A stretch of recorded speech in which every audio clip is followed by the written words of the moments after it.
Ayun, muli, good morning po sa ating lahat and I hope you are all well rested po, no?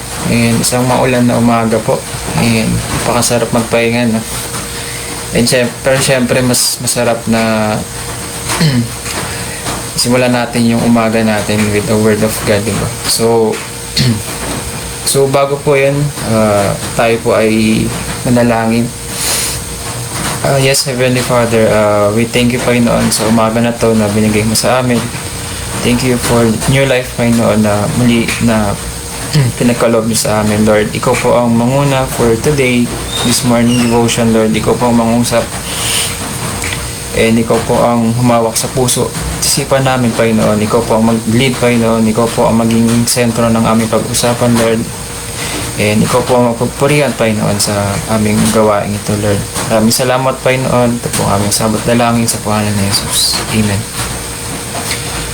So, if you have your Bibles po with you, please open in 2 Chronicles chapter 12. And so, basahin ko po siya sa English, NIV version.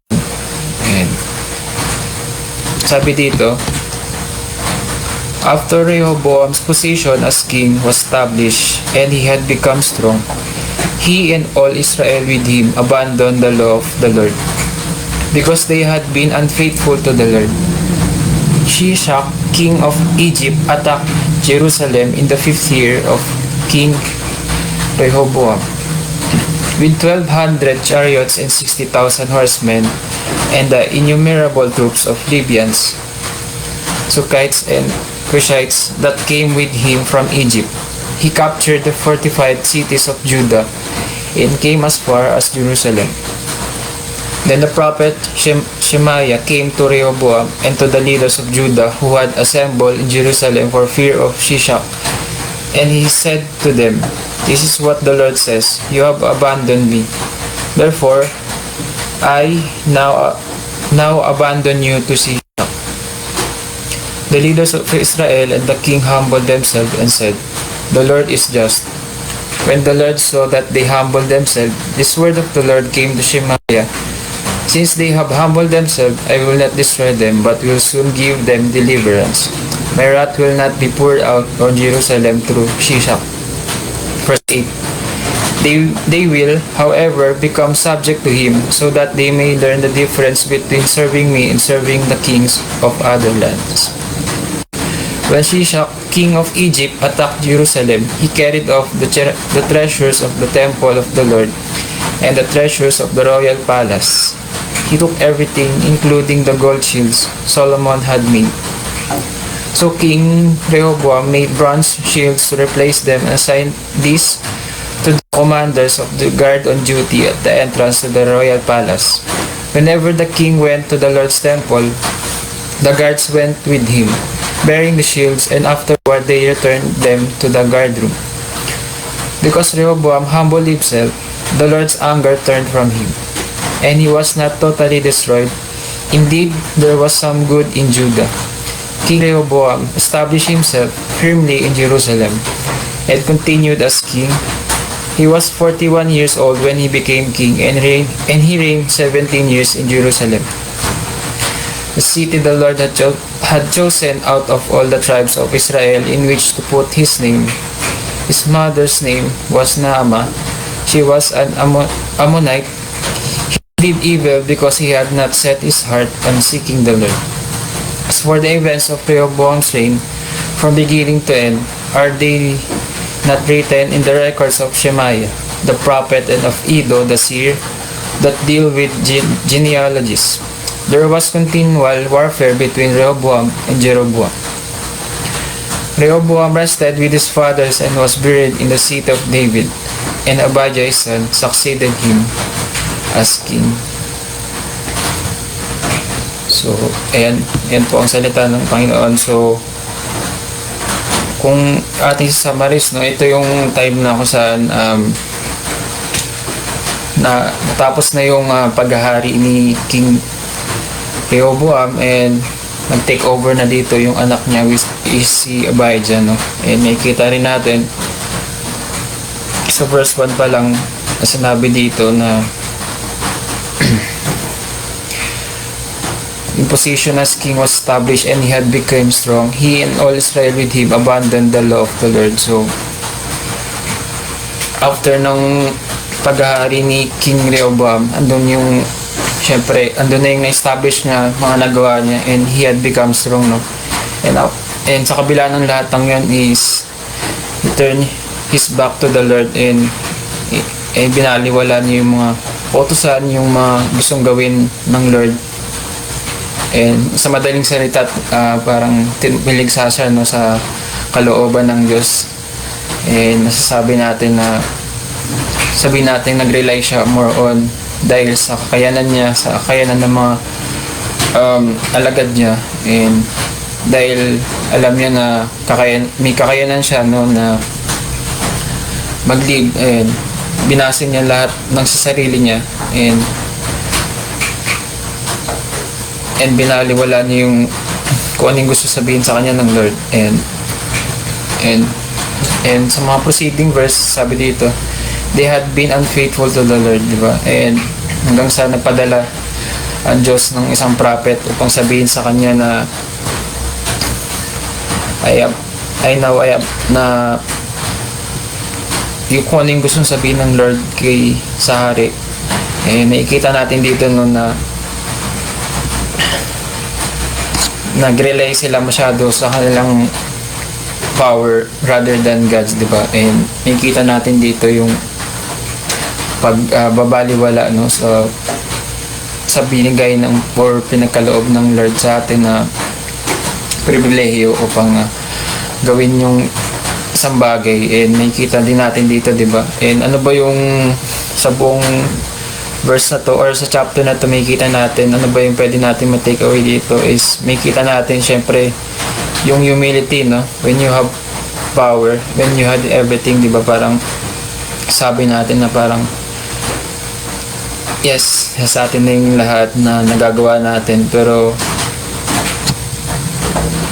kapag dumating tayo sa point na meron na tayong kakayanan, no, na masasabi natin nagiging successful tayo, nagiging matagumpay tayo, nagiging malakas tayo, no?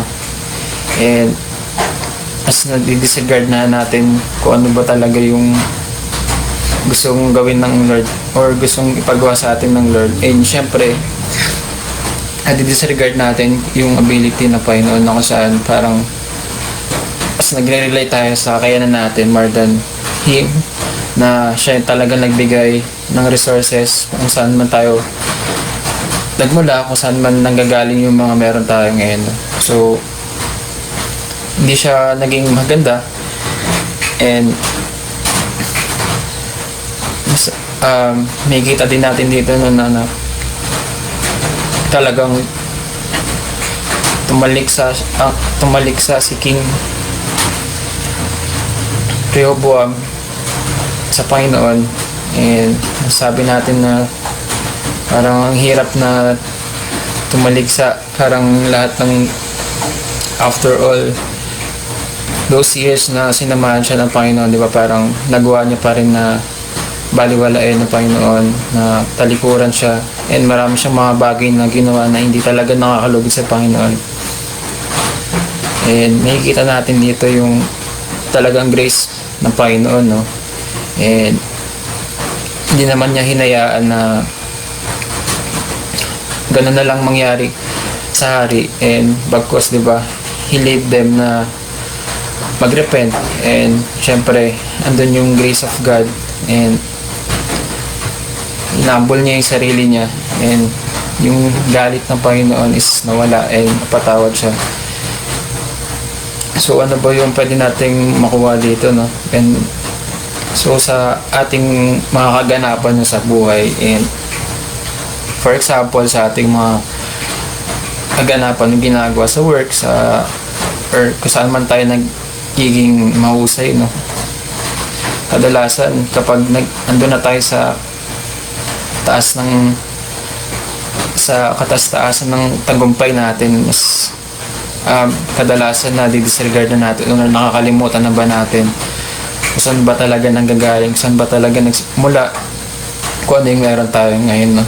And sa lahat ng bagay na gagawa natin. Para masasabi natin na dahil kaya natin na kaya ko na to Lord, parang guys, isang tabi muna kita, diyan ka muna, mas pipiliin ko muna tong ginagawa ko higit sa kung ano yung gusto mong pagawa sa akin. Pero iba, pinapakita dito yung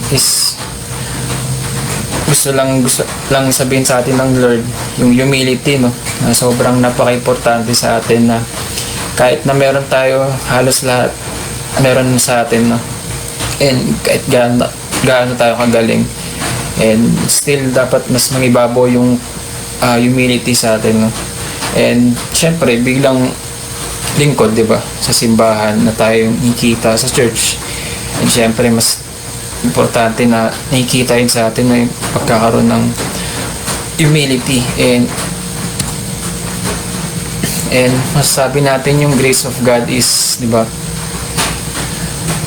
talagang kapag lumayo tayo sa Kanya, talagang di niya hayaan na manatili tayo doon. Baga, di ba, meron pa dito na yung banta, no, ng war, the threat of war. Talagang hinambol yung dalawang hari, si Jeroboam and si Roboam, and yung naging dahilan upang bumalik sila ulit sa Panginoon. And kadalasan, no, yung mga consequences natin sa mga desisyon natin, di ba, minsan hindi lang siya yung masasabi natin yung bad circumstances, no, but yun yung grasya ng Panginoon na binibigay niya sa atin, because, di ba, they create humility in us. So ayun yung magiging dahilan, or that will draw us back to Him, no. And kapag nandun na tayo sa point na parang sabihin natin nagiging mayabang tayo, no, talagang gagamitin or gagawin ng Lord upang, di ba, minsan kailangan lang natin ng konting di ba, na konting palo, konting kaltok na mula sa Lord, kasi minsan nakakalimutan natin kung sino ba talaga siya, and mas nangingibabaw yung bagay na kung sino ba talaga tayo, imbes na kung sino ba talaga si Lord, di ba. Imbes na siya yung makita is mas tayo pa yung nangingibabaw, no. And masasabi din natin, no, yung humility is hindi lang siya reminder na sa mga masasama na or hindi maganda na nagagawa natin, no. But yung humility is, di ba, masasabi natin na Lord, hindi ko kaya to, I really can't do this on my own, I really can't do this anymore, na hindi ko kaya to kung wala yung tulong mo, yung awa mo, di ba, yung power mo para bigyan ako ng ganitong kalakasan upang gawin yung mga bagay na hindi ko kaya gawin yung mga bagay na yun kung hindi mo ako binibigyan ng karunungan, talinuhan sa mga bagay. And it's di ba, parang decision na talagang to follow Him, and regardless of the rest, na saan, di ba, masasabi natin na pagkakatiwalaan kita sa lahat ng bagay, and alam ko na ikaw yung magiging dahilan kung bakit nagiging maayos ako ngayon, di ba, sa mga kalagayan ko sa buhay. And maybe, di ba, mas pinipili natin yung mga ibang bagay more than Jesus, more than the Lord. And kapag meron na tayo ng mga bagay na yun, andun parang dahil meron na tayo ng mga bagay, mas na-disregard na natin sa Lord. And I remember, no, one time, I think devotion ni Pastor Jun yun,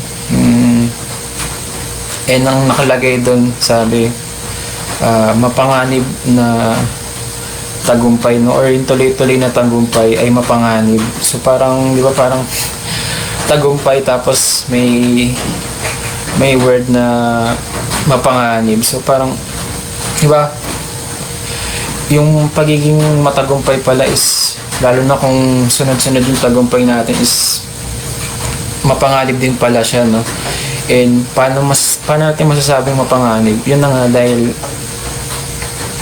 ando na nagsisimula yung kayabangan natin, di ba? Yung nawawala din yung humility natin, and mas nangingibabaw na yung sarili natin, mas naiisip natin yung mga bagay na meron tayo, mas nabibigyan ng pansin, mas nabibigyan ng, di ba, parang mas napupuri na yung sarili natin. Hindi, magaling ako, kaya deserve ko to, yung mga ganitong tagumpay sa buhay ko. Pero di ba, it's a reminder from God na kung ano man yung meron tayo ngayon is not because of us, because it's not because of our ability, di ba, skills, but di ba, lahat nung meron tayo ngayon is talaga nanggaling sa Panginoon.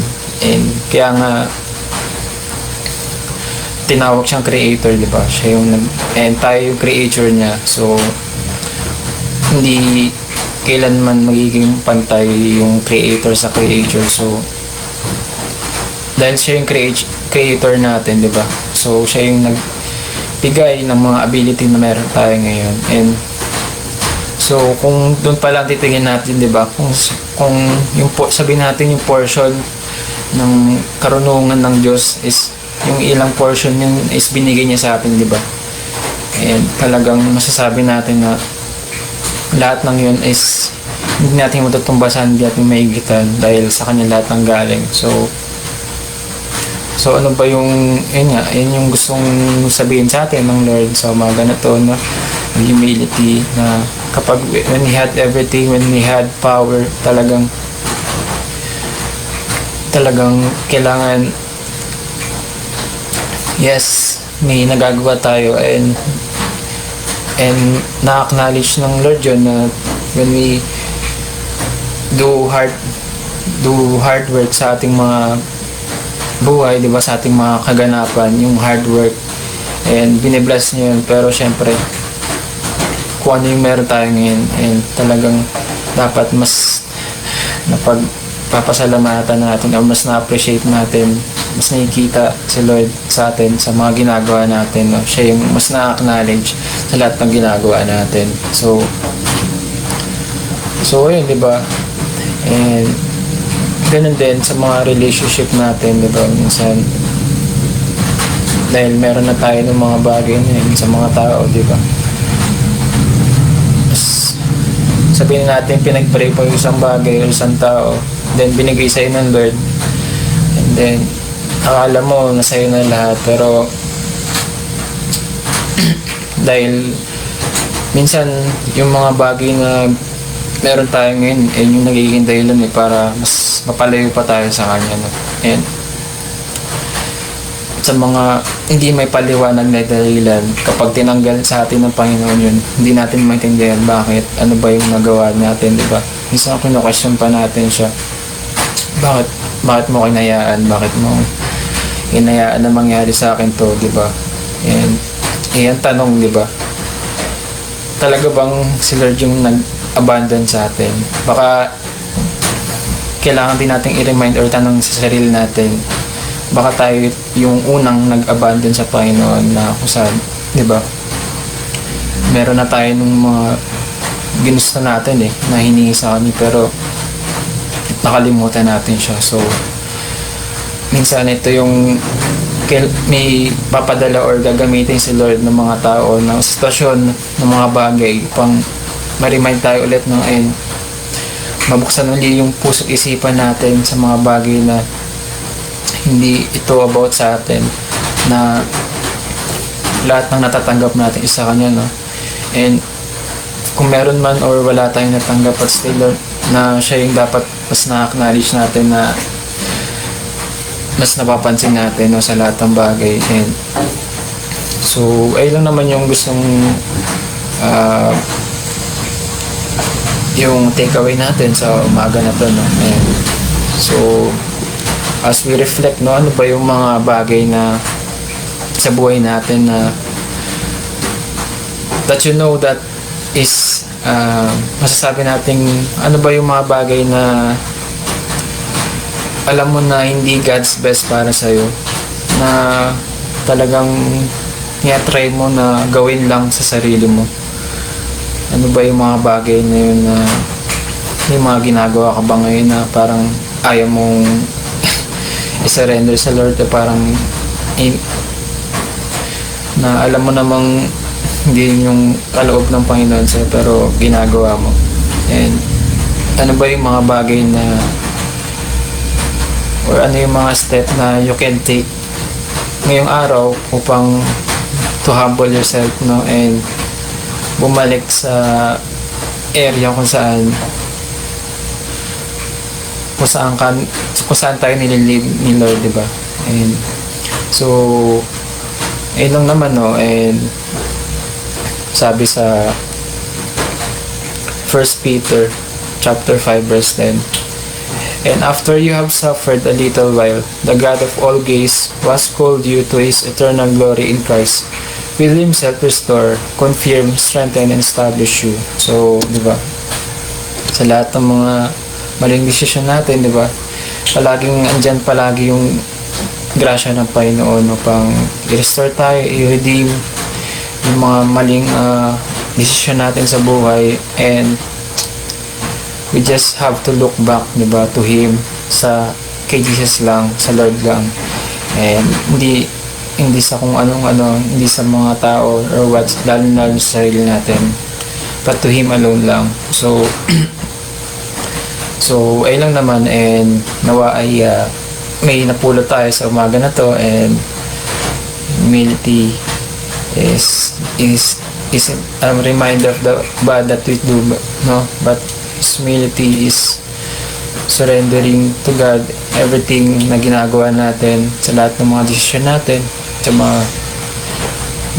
gusto nating makuha or mangyari sa buhay natin, even sa relationship sa mga tao, di ba? Sa mga taong ilalapit natin or hinihingi natin, pinagpiparin natin sa Panginoon. So maniwala lang tayo sa Kanya, and it is not about us yung kung gaano tayo kagaling, but